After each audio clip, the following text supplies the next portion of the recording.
Hello, everyone, and welcome back to the Football Chuggu Podcast. My name is Thomas Durning, and today I'm joined by my co-host, Pearse McLaughlin. Hello, Pearse.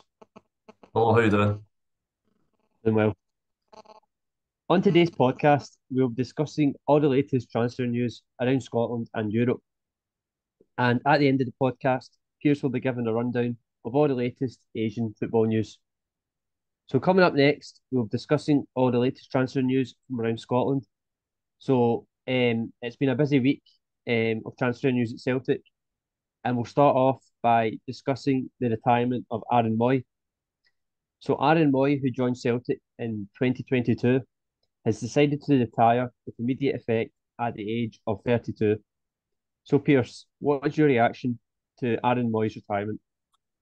Um, I think there's rumours in the background that he was going to retire, but I think it still came as a shock for most people, and then around Scottish football because of how well he performed last season, and in particular, post World Cup, because even then he was ever present at a show team that done very well, and he was one of the standout players. And when he came back from the World Cup, he was a he was like virtually a starter because I think there was like the form of like O'Reilly and Itati kind of dipped a little bit, and he was like the kind of the main man next to Callum McGregor, and he was doing really well until he picked up an injury towards the end of the season. And I remember I think it was like was it one of the last kind of Old Firm games of the season? I think it was the one at Parkhead, or Kyogo got the double, and he just looked well off the pace. I don't know if it was just he's carrying an injury, but obviously from that injury he hasn't really fully recovered. But during the short time at Celtic, I think he's been nothing but a revelation, and it'll be a big loss because he was a valuable squad player. That was he was just so clever. He offered a goal threat, and he was good for an assist as well. So no, big loss. Yeah. In terms of his retirement, I'll be honest, I wasn't really surprised. I kind of had a feeling that um it was kind of coming. 32 is a really young age for someone to retire, but I just felt with Aaron Mooy, I think there'd been kind of talks that Celtic would be his last club of his career. He signed a 2 year deal when he signed in summer 22. So, um, you know, he could have had one more year, but I think he's just looked at it, and I think he had that injury, as you said, towards the end of the season there. And I think with people with footballers like they are not footballers. I think people that just think that you get an injury and you recover and you're kind of back to just being what you are, but it's kind of not like that. Like these injuries, they might look fine on the pitch, but off the field, they might really struggle. So he's probably just looked at it and thought that, you know, he's leaving as a treble winner at Celtic. He's had that injury that he had just at the end of the season. It did look like when he came back from that injury that he was struggling. So maybe he's just looked at it and thought that it's just not worth going through, another season where that could potentially get worse, and then it kind of affects his life after football finishes for him. So, no, I'm not surprised. But in terms of his playing career as a whole, he's had a brilliant career. He's had really good success in Premier League, with Huddersfield and Brighton. Then he went to China. He did well there. And then he came to Celtic, and he wasn't at Celtic long, but um, he's been a brilliant player for Celtic. He's chipped in with goals and assists. Being a was a really valuable player. So he will be missed. Really good quality had, and wish him well in his retirement and see where he goes next. So, on the same day that Aaron Mooy announced his retirement, Celtic also confirmed the news that they had signed forward Marco Tilio from Melbourne City. So, Tilio joined Celtic at the age of 21 and has signed a 5 year deal with the club. So, Pearse, what is your reaction to the signing of Marco Tilio? Um, Came as a bit of a shock to me. I only kind of seen the rumours like hours before the deal was confirmed. And also, I'm only going on YouTube clips because I haven't actually seen him play live or watched any of his matches for Melbourne City. But what I have seen in the clips, he's very similar to Patrick Roberts in Rodgers' first spell. Very diminutive. He likes to cut in off the right flank with his left foot. So maybe that's something that Celtic haven't had really, because if you look at Celtic in the last couple of seasons under Ange Postecoglou, they haven't really had a left-sided forward. It's all right-footed players. So maybe Rodgers is looking at that versatility and just different options, because if you look at Rodgers' first spell, on that right flank you had Patrick Roberts and James Forrest, and none of them were guaranteed starters, but he loved to like, go between the two of them. So maybe that's what he's wanting to do, just shake it up and have different options along the front line. And obviously he's 21 years of age, massive potential, and I do think it's a good signing from what I've seen. Yeah, Yeah. I Well, first of all, I think it is a good signing. I think it's been a signing that's been planned for a long time. I think former Celtic manager Ange Postecoglou, um, I think he had accepted that he would come to the club in the summer, but obviously Postecoglou left. So I think the Celtic transfer team have told Rodgers that we're really interested in Marco Tilio. What do you think about him? And I think Rodgers will look at him and he's approved that yeah we'll continue the talks and we'll end up signing him. But as you said, I haven't seen much of him. But from what I've just seen on clips on YouTube and stuff, and he does look like a good player. And I agree with what you said about he is similar to former Celtic player Patrick Roberts in terms of that right winger cutting in on his left with his left foot. So he does have similarities like that. You know, he's 21 as well. So, and the fact he's signed a 5-year deal with the club, you know, it means that he has a lot of time. Not a lot of time, but he has time on his hand to develop. Celtic are, you know, they obviously are really keen on what they see. So they want to give him that time to develop at the club. And yeah, I think it's a smart piece of business from Celtic in terms of what you said as well. The fact that they don't have that many kind of players on that side of on the right side in terms of players that are left footed they can cut in. So yeah, a really smart signing from Celtic, I think.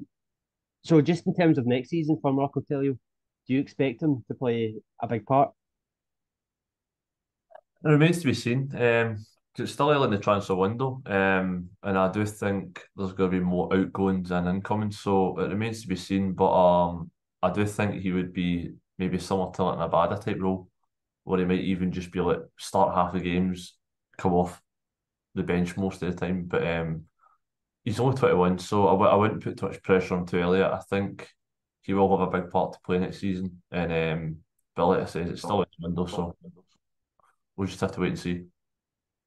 Yeah, it's hard to predict these things because you don't know. It might come in and it might take him time, or it might come in and he starts off amazingly. So it's one of the ones where you don't know what will happen. I do expect him to play a part next season for Celtic. And also he's got good luck on his side because a lot of Australian players that have come to Celtic have gone on to do really well in their career. We just talked recently about Aaron Mooy there retiring. Although he wasn't at Celtic long, he had a really good career at Celtic. So he's got that kind of, let's say luck. There could be another word for it, but I think he'll definitely be given time, and he will definitely play a part next season. Um, so moving on to a Celtic departure. So it was confirmed on Monday, the 3rd of July, that Celtic winger Jota had left the club to join Saudi Arabian side Al Ittihad. So the fee for this move was £25 million, and Jota joins the likes of Karim Benzema and N'Golo Kante at Al Ittihad. So Pearse, what is your reaction to Jota leaving Celtic to join Al Ittihad? Um, you kind of expected some of Celtic's big hitters from last season to leave. But I think it's just a surprise that he left so soon because he only signed permanently last summer. Um, but skillful player on his day, bags of tricks, and can play on either flank. and offered a goal for it, and he was really good when assisting, beating a man, and obviously he was a big game player as well. Scored the Champions League for Celtic against Real Madrid at the Bernabeu. Scored away to Leverkusen in Europa League last season. And then obviously his final game, he scored in the cup final to seal the treble. So big player. I think a lot of the Celtic faithful took to him pretty soon. Obviously, the loan signings you're not really meant to fall in love with, but I think a lot of them did. But in terms of the actual transfer fee, fantastic bit of business by Celtic and Michael Nicholson. Because there was talks at the beginning that they were wanting to pay it half in instalments and then incentives, whereas like Celtic have now got £25 million up front, plus 5 million in add-ons, plus a selling fee of I think it's like 10%. So Celtic have bought for 7, although 30% go to Benfica. I think is a good bit of business, and obviously for Jota himself, um, reportedly £200,000 a week tax free. So I don't think you can really turn down that sort of life changing money. But I think people just basically think he's throwing his career away at 24 years of age at the top level because obviously Champions League and stuff like that. But you've got to think of life outside football. Football's a short career. You never know when the next injury will happen. But the money will then just go back in for Celtic to rebuild their squad even further, and it'll allow Brendan Rodgers to motor on with the transfer kit he already had, which is pretty sizable. So I think there's a benefit for Rodgers. Players have just started pre-season as well, so it's just to see who's wanting to stay and who wants to go. And I do think there will be some more outgoings, but it's hard to think like a year ago Celtic are playing Real Madrid in the Champions League. Jota and Benzema either side were going to be linking up teammates at El Ittihad as long as N'Golo Kante as well. So it's a mad world. And as you can see, Saudi Arabia is signing some massive players. So you can see just more players going to that league. And I think it will be one of the top leagues, like Ronaldo said, because the money they're just throwing at players is ridiculous. But you can't turn it down, and it will be a very competitive league in the very near future. Yep.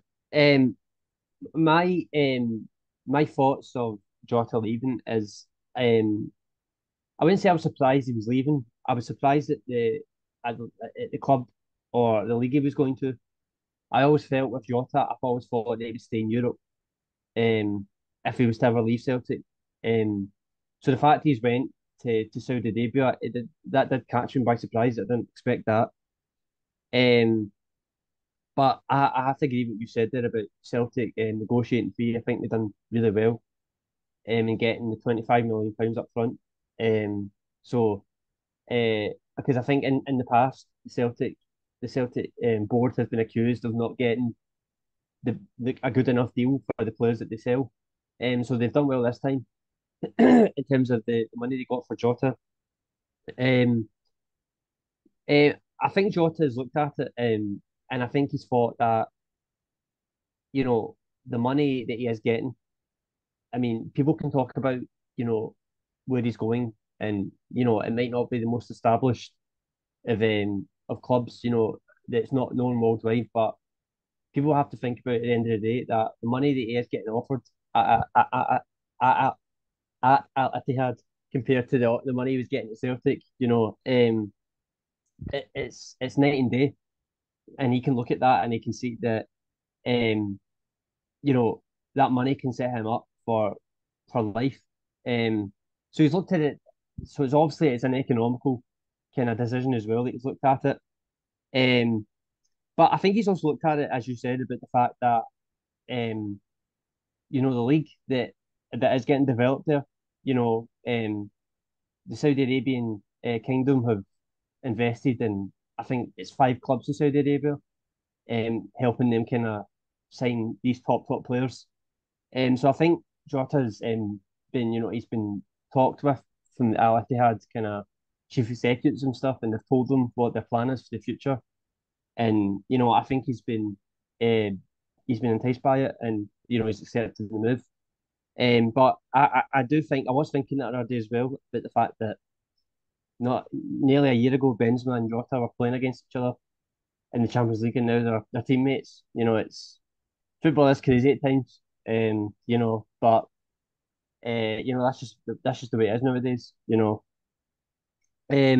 So a lot of the discussion about Jota is the fact that he's left European football to go to Saudi Arabia. So, Pearse, do you think this is a good move or a bad move for Jota? I think it's a good move. In terms of it will be a competitive league, and he will be playing alongside some world class players. So, in that aspect, he might improve his game. And like you said, he's only signed a 3 year deal, so there's that option to come back to Europe in his prime.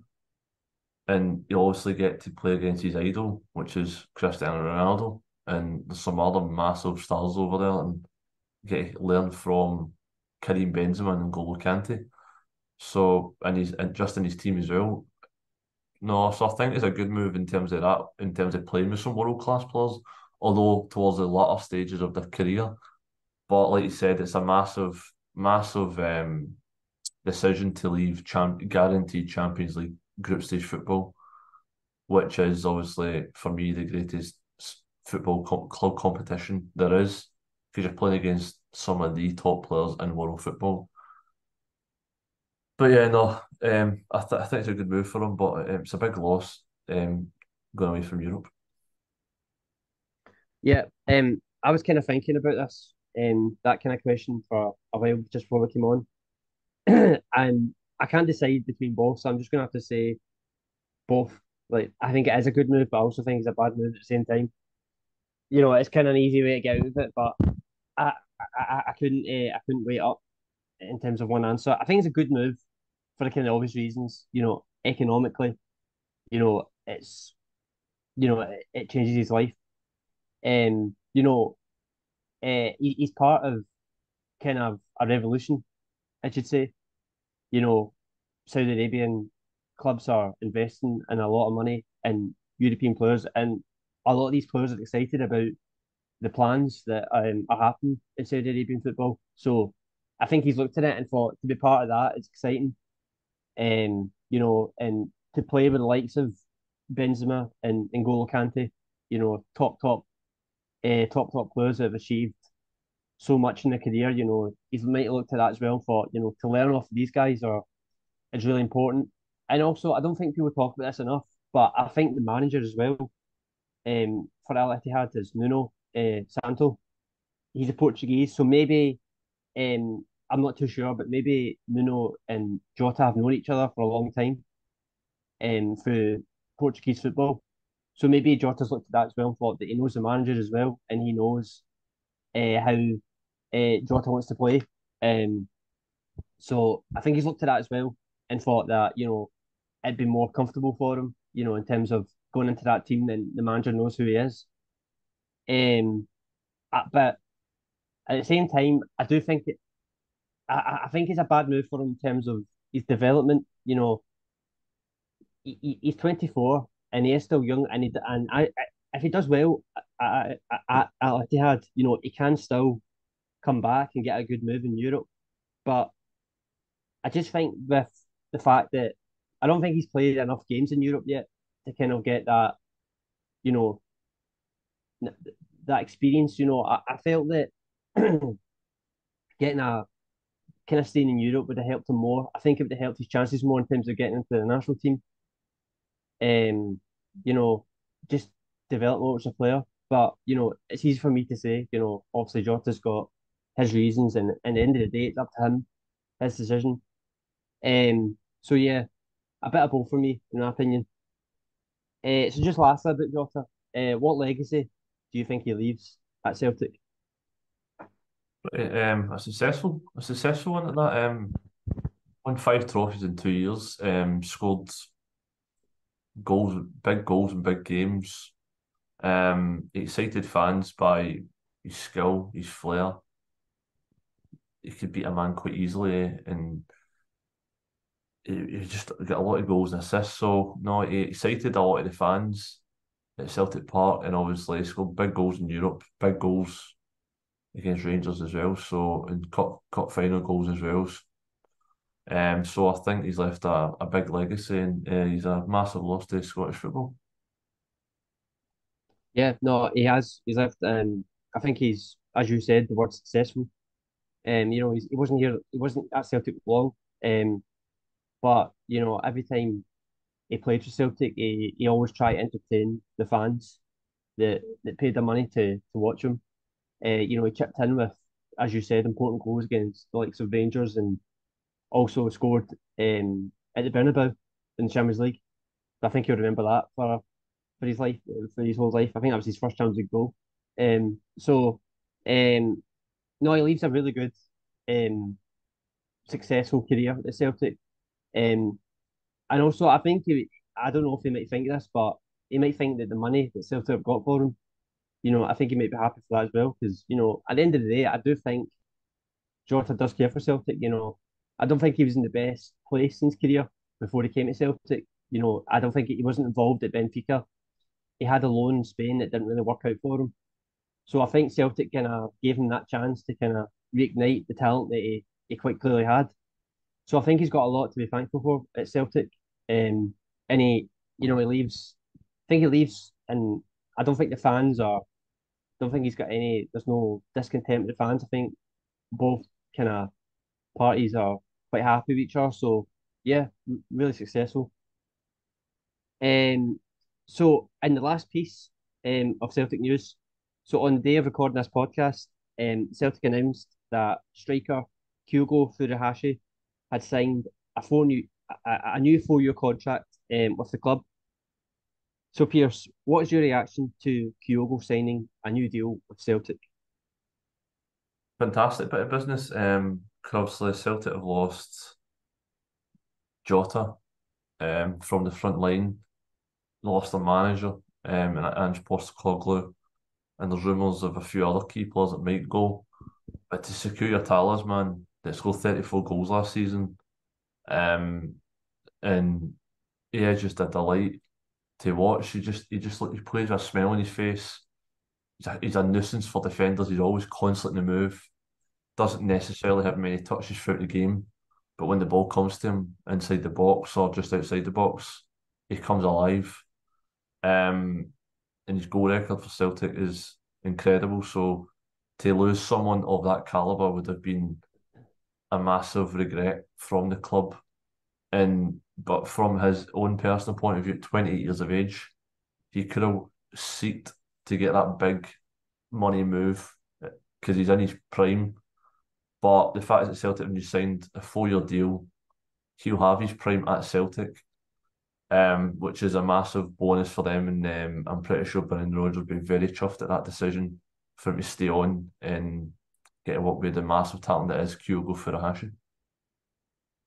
Yeah, as you said, I think it's for Celtic, it's brilliant news for them. Um, you know, uh, I think there was interest in Kyogo this summer. Maybe not concrete interest, but I think maybe clubs have been looking at him and thinking that they might put in a bid for him. So I think Celtic, you know, it's been the start of this summer window has been quite, not chaotic, but there's been lots of players kind of leaving. The manager, Jota, lots of key people at the club that have left. So I think with Kyogo signing that new deal, I think it kind of calms Celtic fans down in terms of the fact that they're thinking that everybody's leaving now. So for Kyogo to commit 4 years, 4 more years to the club, I think it's really important for him as well because maybe this is his last contract, his big last long contract at a club. Because he's in his late 20s now, so it'd been a big decision for him. So the fact that he has committed to Celtic for that long, I think shows, that he's planning to stay here for a long time. So really good bit of business from Celtic, and he's been here. He's hardly been here that long, and his career at Celtic's been unbelievable. He's won Celtic single-handedly. He's won them a couple of trophies, with his goals in the final. Um, so yeah, really good bit of business from Celtic, and you know, I think that's one of Brendan Rodgers' first kind of missions as returning Celtic managers, trying to keep Kyogo. And the fact he's done that, I think he'll be really happy with it. So moving on to other transfer news in Scotland, and it has been revealed that Rangers have agreed a transfer fee with Italian side Cremonese to sign striker Cyriel Dessers. So the 28-year-old striker is undergoing a medical at Rangers, and the deal is expected to be completed imminently. So, Pearse, what's your reaction to the news that Rangers are expected to sign Cyriel Dessers? There was talk, what was it, last week, that they'd been outpriced of a move. And also that might have just been Rangers trying to just shortchange the Italian side Cremonense, but as I've seen across the road, when you have a top quality striker like Kyogo, and some of the business, like obviously Celtic signed Tilio as well, and Rangers already signed a few players. They needed a new number nine with obviously Alfredo Morelos and Ryan Kent leaving. So they need options. And what I have seen of Dessers, seen him more at Feyenoord, where he was a handful. He's tall, he's quick, and he's quite a clinical finisher. So I think that's what they're looking for in that Rangers attack. And obviously, Rangers have recently signed Abdullah Sima from was it Leicester City? It was Brighton, Brighton. Brighton Yeah. Hove Albion.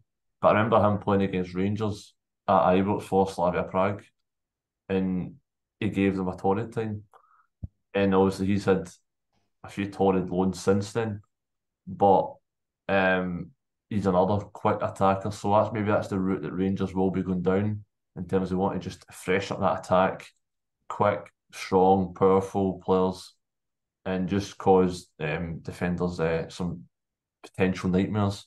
But no, I think it's a good bit of business, and I think he'll be a good enough replacement for the outgoing Alfredo Morelos. Yeah. I think it's been for quite a while. Rangers have been quite interesting. I think they've had a bid turned down from Cremonese, and they look like they finally got their man. I think he scored 6 league goals in Serie A last season. And I think I'm not sure. I mean, Cremonese might have been relegated. I'm not too sure, but at the end of the day, it's quite obvious that Michael Beale has identified him and thought that he's he suits the way he wants to play in terms of how his strikers want to play. So in terms of that, I think Michael Beale will be really really happy with the striker he's getting. Because as you said there, with Alfred Morelos leaving, he was a main striker for a while at Rangers. I think it was important for them to try and find that striker that could replace him. Obviously, don't know if Cyriel Dessers will come in and be successful at Rangers. We don't know that, but he certainly does look like, in terms of his stature and stuff, he does look like a really good player. And it's obviously that Michael Beale has identified him, and it's I think it's quite a bit of money. I think it's 4.5 million they've paid for him. So it'll be interesting to see how he does and how he adapts to Scottish football and how he adapts to Rangers. So do you expect Rangers to sign more players this summer? I do. 'Cause obviously they've got important games coming up very shortly in terms of Champions League qualifiers. So he's got the majority of his signings in. I would expect maybe one or two more. Um, so they've got very good key signings that you needed to replace in terms of obviously they've got Jack Butland in to replace the outgoing Al McGregor, potential Dessers, and got is it Kieran Dowie? Is it Keaton Double. Kieran Dowell, sorry. Keith down here, Ian Dowie. So they've got a few like, options in terms of middle of the park, up front, goalkeeper. So I think maybe another defender. Bolster that defence because I think they had a lot of key injuries there last year, and obviously like Hilander as well, and obviously they don't really have a backup to Tavernier. So I do think Rangers probably need to strengthen their defence if they want to compete in all fronts in Europe and domestically. So I think that's where their main aim is, because I think now they've kind of shored up their attack pretty well. Yeah. Yep. I do expect them to do more business. Because they've had quite a turnaround of their squad. Lots of players have left. This summer. So, but I think they'll be happy with what they've got right now. They've had quite a good start to the summer window. They've signed quite a lot of players. Um, but I do think they will want to add more. I think they're looking at another striker. I think he's called Danilo at Feyenoord. I think they've had a bid for him, but they got rejected. I think they're going to come back in for a bid. I'm not too sure what the fee that they're going again with, but it's quite obvious that they're looking at another striker. I do expect them to sign another defender in terms of maybe backup for Tavernier. But as you said, with potential European football they've got coming next season, and also wanting to try and reclaim the title from Celtic. They've not won the title now in a couple of years, so they'll be wanting to try and get a big squad. So they've done. I think they've done well so far in terms of the start of the window, but I do expect them to sign a few more players come the end of the window. So just lastly, Pearse, in terms of around the world or in Europe, is there any transfer news that's been catching your eye recently? Yeah, so I'm just kind of waiting on the two South Korean boys to make their big moves. So that'll be Lee Kang-In to PSG, which is getting finalised at the moment. Just the final details of that. So that'll be probably the end of the week or the start of next week. And the same with Kim Min-Jae to Bayern Munich. Basically, medical's been done for both players, both agreed personal terms, just about meeting the release clauses and then signing the paperwork. So that's the two kind of big stories that I've just kind of keep track of at the moment. Yeah, there's just kind of one that's kind of caught my eye, and that's Josko Gvardiol of Leipzig. It looks like Man City are going to sign him. It's been reported that Gvardiol told Leipzig that he wants to go and join Man City. So I think now it's just Man City trying to negotiate the fee with Leipzig and for Gvardiol to join Man City. And if that happens, I mean, it's just an unbelievable signing again for Man City. To think that the options that they've got at defence. And I always say, I always think defence is the biggest important part of winning trophies and titles. And the signing of Guardiola, who's one of the best centre backs in the world, and he's still very young.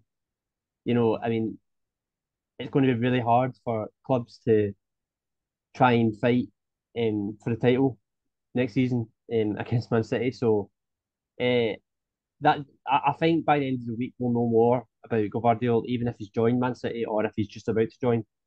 So that's one we keep an eye. And yeah, if that does happen, what an unbelievable signing that'll be for Man City. So for the final part of the show, Pearse will now give his Asian football roundup. Yes, so we're going to start with some pretty big news, and obviously the young Hyun-Jun of Gangwon FC has revealed publicly this week to the press that despite numerous requests from his camp to meet and negotiate the move to Celtic, Gangwon executive Kim Byung-ji has not even bothered to engage the talks with the player. Celtic have already reached an agreement with Gangwon to sign Yang Hyun-Jun for €2.5 million with a 12% sell-on clause. Despite that, the move has stalled as Gangwon remain adamant that Yang can only leave in the winter window. Celtic standing firmly to bring in Yang to start the 23-24 season. Yang is revealed to the press in the mixed zone after Gangwon's 1-0 loss to Incheon United that he is willing to give up his wages to make up for whatever cost that the club would let him go to join Celtic this summer. The relationship between the two sides is extremely strained. The Korean Tour 2023 is off after the promoter failed to pay down payments to all the clubs and is even behind on staff salaries. And the fixtures were meant to go ahead this summer or the end of the month. was Wolves versus Celtic, Wolves versus Roma, and Roma versus Incheon United. So all clubs have pulled out of the tour because lack of payment from the promoter. And a bit of lastly, Korean news, we've got Jeonbuk Hyundai Motors have confirmed the signing of Czech defender Thomas Petrashek from Rakov Českovla. This is Dan Francesco's first signing as he's looking to bolster up his defence, which has shipped too many goals this season. In terms of some Japanese league news, we've got Shuto Machino has joined Holstein Kiel in the Bundesliga 2. He played his last match for Shonan Belmare on Sunday and a 4-1 defeat to Yokohama F. Marinos. Not ending that he would have hoped for, but he leaves having scored in his final appearance for the club. And obviously, Andres Iniestas played his final match for Vissel Kobe on Saturday, the 1st of July. The match itself was a home match against Hokkaido Consadole Sapporo, which ended in a 1-1 draw. He played 57 minutes and didn't really sparkle as his J League One adventure fizzled out. Although he got a tremendous send-off with the staff, teammates, as well as going to the crowd and saying his goodbyes to his adored fans, the 39-year-old Spanish fielder is now officially a free agent as he weighs up his next move. And this is just a couple of quotes from Iniesta after the game. When you leave home so far away to a very distant country, completely distant for hours, sometimes it's very difficult to feel at home, right? But we have done it. We feel it is as our home. You have made us feel that way since the very first day we arrived, and that will remain forever. Today we say goodbye. I will never like to say goodbye, right? It's more like a see you later. We return to Japan very soon. This is our home. And in terms of the fixtures of the Korean League, on Saturday, the 1st of July, Jeonbuk Hyundai Motors 2, Jeju United 0, Daegu FC 1, Suwon Samsung Blue Wings 1, FC Seoul 0, Daejeon Hana Citizen 0. Sunday, 2nd of July, Gwangju FC 0, Ulsan Hyundai 1, Pohang Steelers 3, Suwon FC 1, Incheon United 1, Gangwon FC 0. And at the top of the table, we've got Ulsan down 50 points. And in second and third place, we've got Pohang Steelers in 37 and 33 points after 20 matches played. And down at the bottom of the table is, as you were, Suwon FC in 10th, Gangwon FC in 11th, and Suwon Blue Wings on 12th position, 19, 13 and 10 points respectively. In terms of the Japanese League, on Saturday, the 1st of July, Albirex Niigata 2, Sanfrecce Hiroshima 0, Kawashima Antlers 0, Kyoto Sanga 0, Nagoya Grampus 2, Kawasaki Frontale 0, Yokohama FC 0, Gambo Osaka 0, FC Tokyo 1, Kashiwa Reysol 0, Sagan Tosu 1, Urai Diamonds 2, Vissel Kobe 1, Hokkaido Consadole Sapporo 1, and then rounded off on Sunday the 2nd of July, Yokohama F Mariners 4, Shonan Belmare 1. So the top of the table is very tight. Yokohama F Mariners, 19 games played, 42 points. Second position we've got Nagoya Grampus in 38 on 19 points, 19 games played. And in third position we've got Vissel Kobe on 37, only 18 matches played. And in fourth position we've got Urai Diamonds on 36 points. And it's as tight as it is at the top, it is at the bottom. Shonan Belmare on 18th, 12 points. Kashiwa Reysol 17th on 13 points, and 16th position we've got Yokohama FC on 14 points. And that's all your latest Asian football news. Thank you, Pearse, and thank you everyone for listening to this episode of the Football Chuggu Podcast. This podcast will be available to listen to on the Football Chuggu YouTube channel and also the Football Chuggu website. Thanks for listening and see you soon. Bye-bye.